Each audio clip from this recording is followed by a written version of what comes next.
Hello दोस्तों, horror story FM YouTube channel में आप लोगों का स्वागत है। अगर आपको भूत प्रेतों की सच्ची डरावनी कहानियां सुनना पसंद है तो जल्दी से मेरे इस चैनल को सब्सक्राइब कर लीजिए।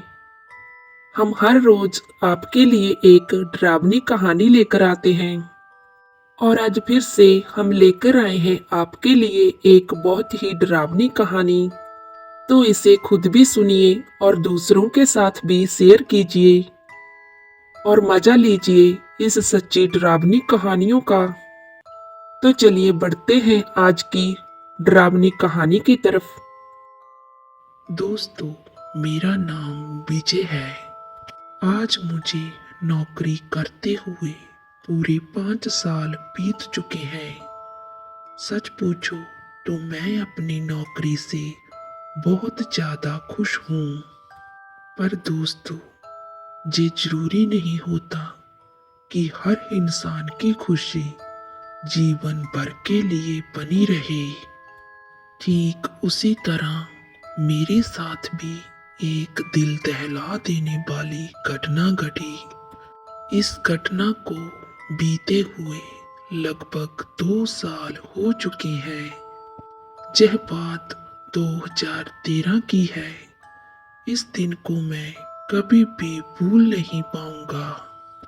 ऐसा नहीं है कि मैंने इस दिन को भुलाने की कोशिश नहीं की, पर मेरे बहुत कोशिश करने के बावजूद भी ये घटना एक काले धब्बे की तरह मेरे दिलो दिमाग पर चिपक चुका है। मुझे आज भी अच्छे से याद है, मैं उस दिन एक लड़की से फेसबुक पर मिला था और ठीक मैं पहली बार उसके साथ डेट पर गया था। उस लड़की का नाम श्रुति था। डेट पर जाने से पहले मुझे बिल्कुल यकीन नहीं हो रहा था कि मैं इतनी सुंदर लड़की के साथ आज पहली बार डेट पर जाने वाला हूँ। हम दोनों फेसबुक पर 2 महीनों से लगातार बातें कर रहे थे। तब जाकर कहीं मैंने डेट का दिन डिसाइड किया। यकीनन मैं उस दिन के लिए बहुत ज़्यादा एक्साइटेड था। हम दोनों मेरे कॉलेज के पास ही एक कैफे में जाकर मिले। उसके सामने मैं थोड़ा सा नर्वस था, लेकिन मुझे उस लड़की के साथ लगातार बात करने में इतना तो पता चल गया कि यह लड़की थोड़ी सी शर्मीली है। बीच बीच में मानो मुझे ऐसा भी महसूस हो रहा था कि जैसे वो लड़की मेरे साथ कंफर्टेबल नहीं है। लेकिन मैंने अपनी सारी बातें खुलकर उसके सामने रखी, जैसे कि मैं क्या जॉब करता हूँ, मेरे घर में कौन कौन है, बस यही सब कुछ। मैं उससे ज्यादा से ज्यादा घुलने मिलने की कोशिश कर रहा था। पर 1 घंटा बैठने के बाद उस लड़की ने मुझसे कहा, सुनो, मैं अभी जो तुम्हें बताने वाली हूँ उसे ध्यान से सुनना। एक पल के लिए तो मैं थोड़ा इस बात को लेकर एकदम एक्साइटेड हो गया कि आखिर ऐसी कौन सी बात है जो कि वो मुझे अब बताना चाहती है।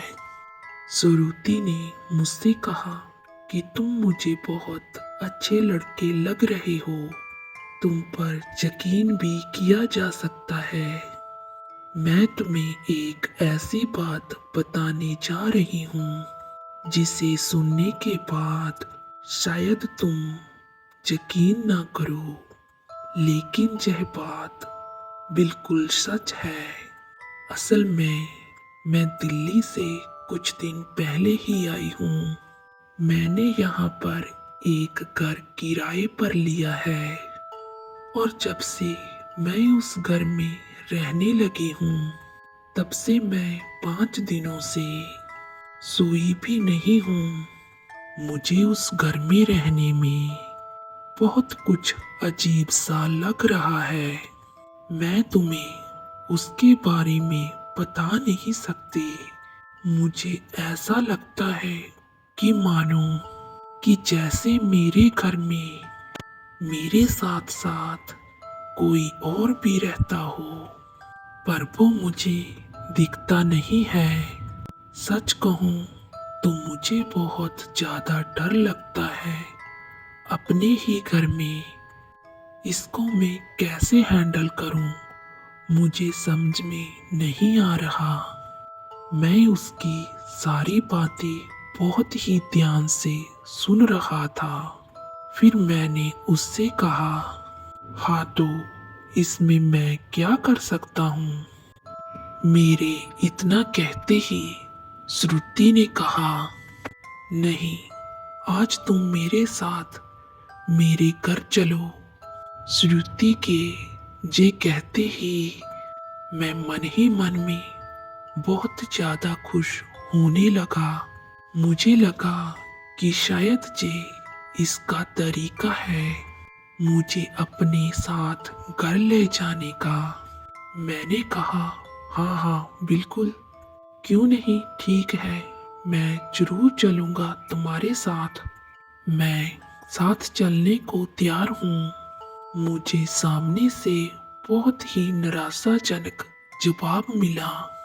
श्रुति ने कहा, देखो तुम मेरे साथ मेरे घर तो चल रहे हो, लेकिन वहां पर ऐसा कुछ नहीं है जैसा तुम्हारे मन में है।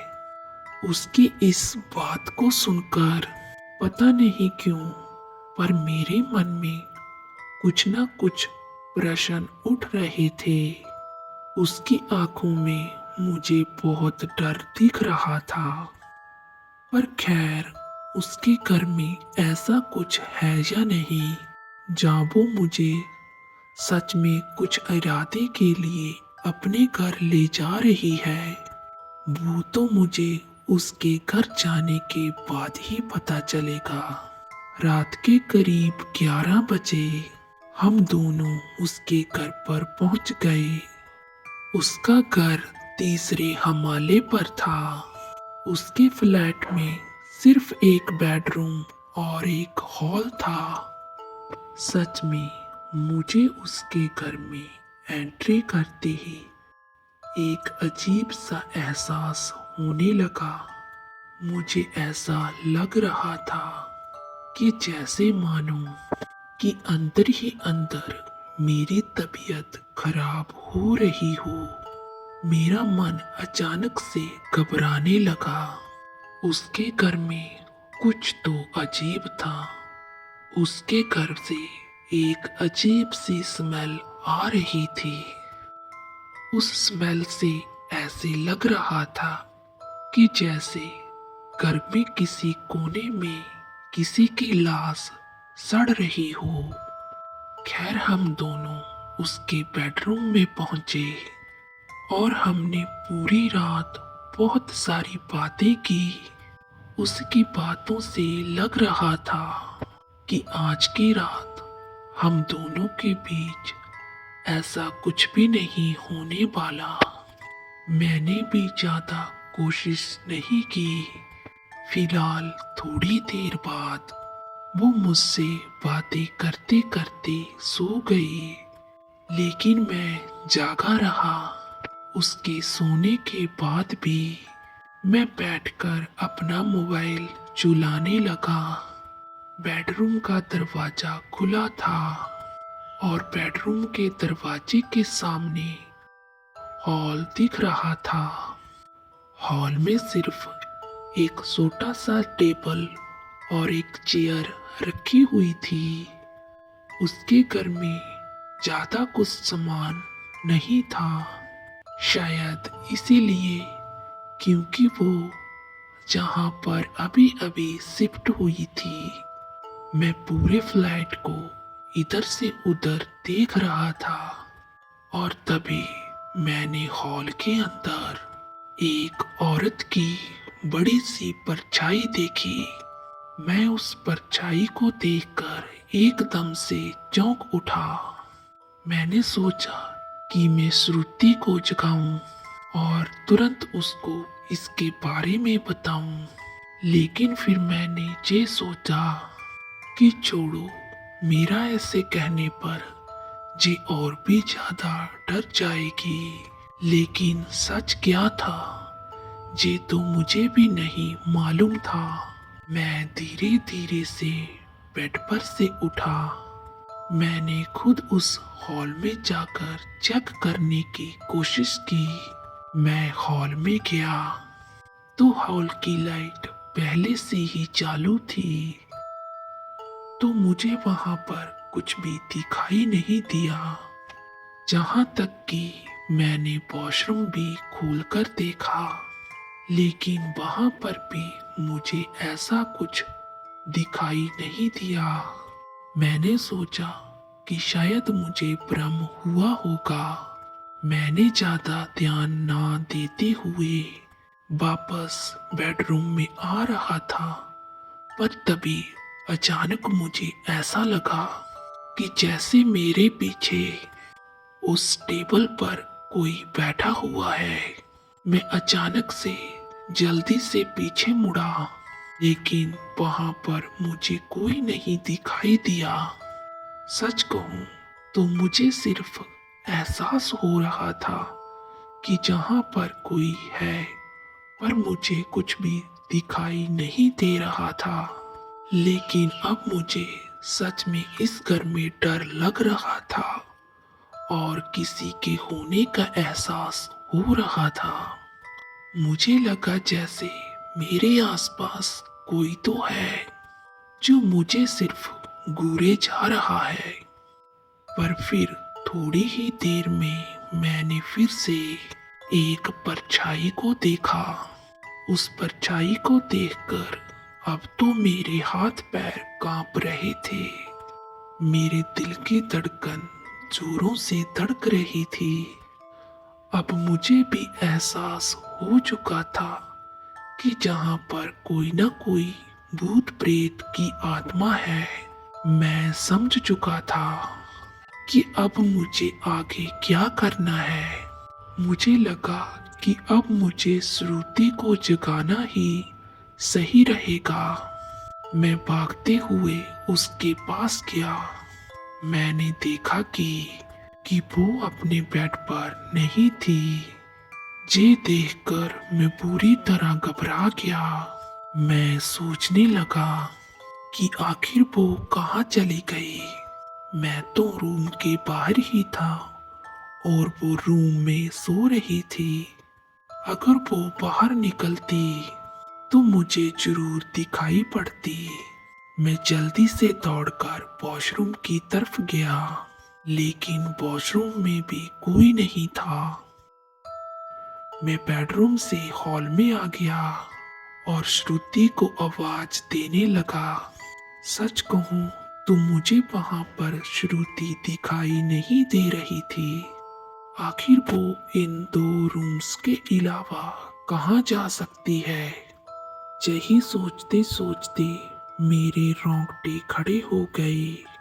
अब तो वो अजीब सी स्मेल भी जो शुरू शुरू में आ रही थी और भी ज्यादा तेज होने लगी।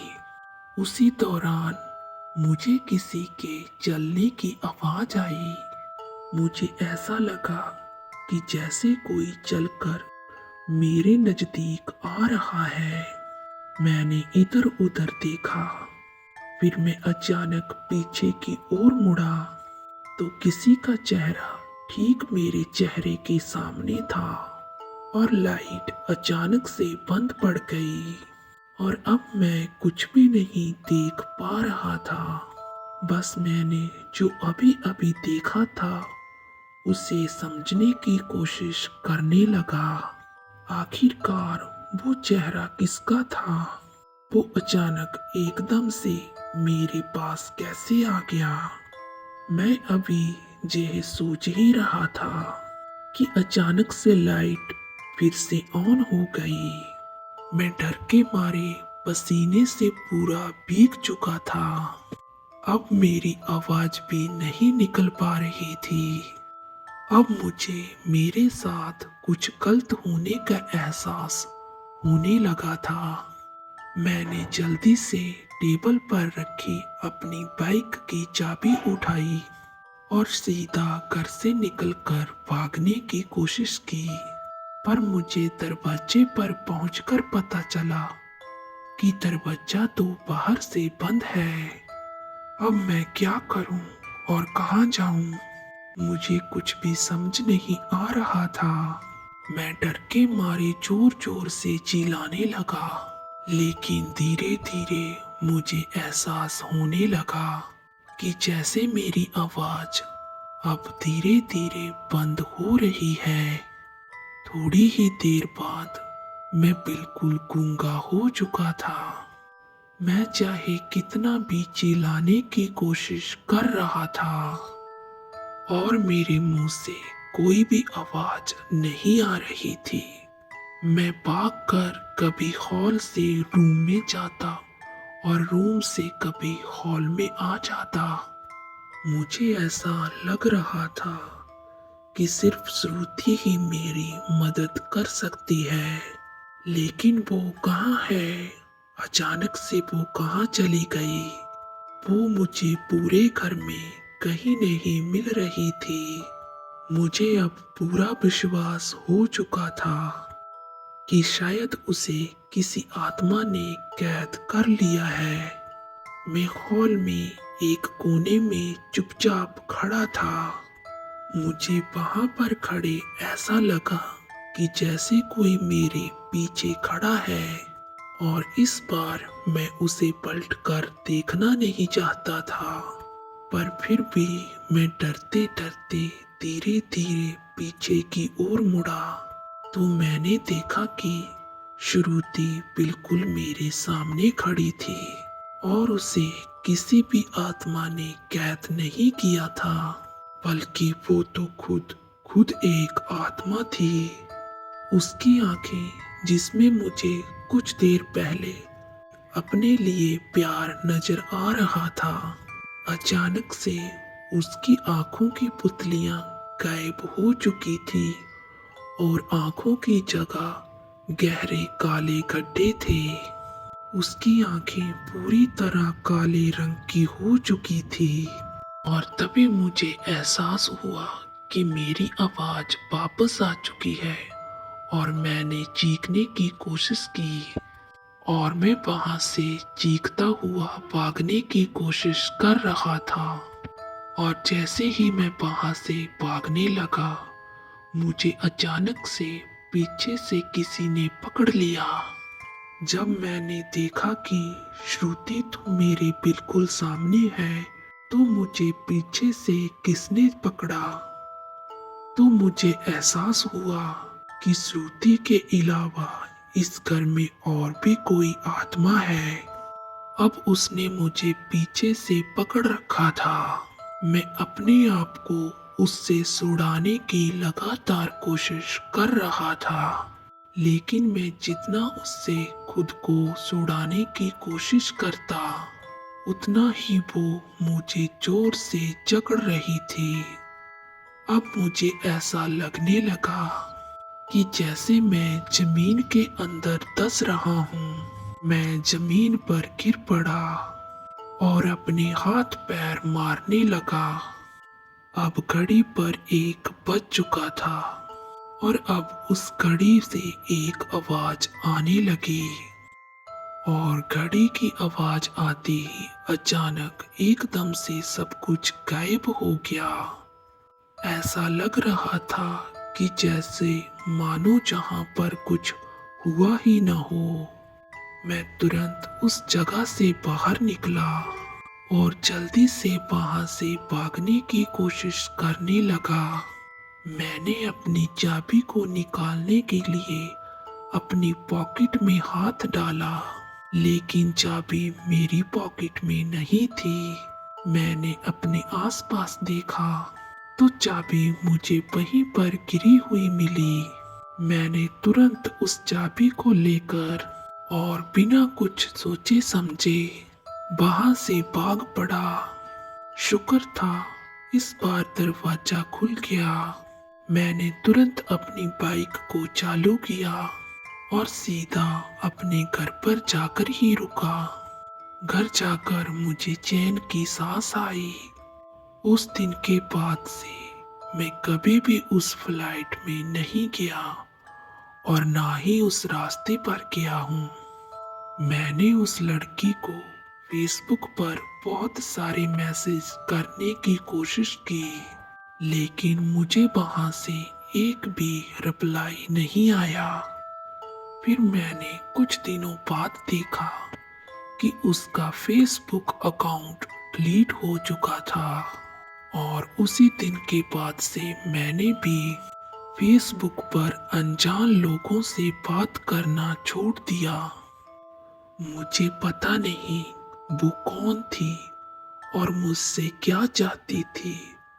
और फिर 1 बजते ही घड़ी की आवाज आते ही मुझे उसने क्यों छोड़ दिया और वो दोनों आत्माएं कहाँ गायब हो गई, मुझे आज तक समझ नहीं आया। अब मैं उनके बारे में जानना भी नहीं चाहता और मैं इस हादसे को बस भुला देना चाहता हूँ। तो दोस्तों, कैसी लगी आपको आज की कहानी? अगर आपको आज की हॉरर स्टोरी पसंद आई तो प्लीज चैनल को सब्सक्राइब और वीडियो को लाइक जरूर कीजिए। और दोस्तों, आप कहाँ से हमें सुन रहे हैं कमेंट बॉक्स में जरूर बताना और हम अगली वीडियो में आपका कमेंट जरूर पढ़ेंगे।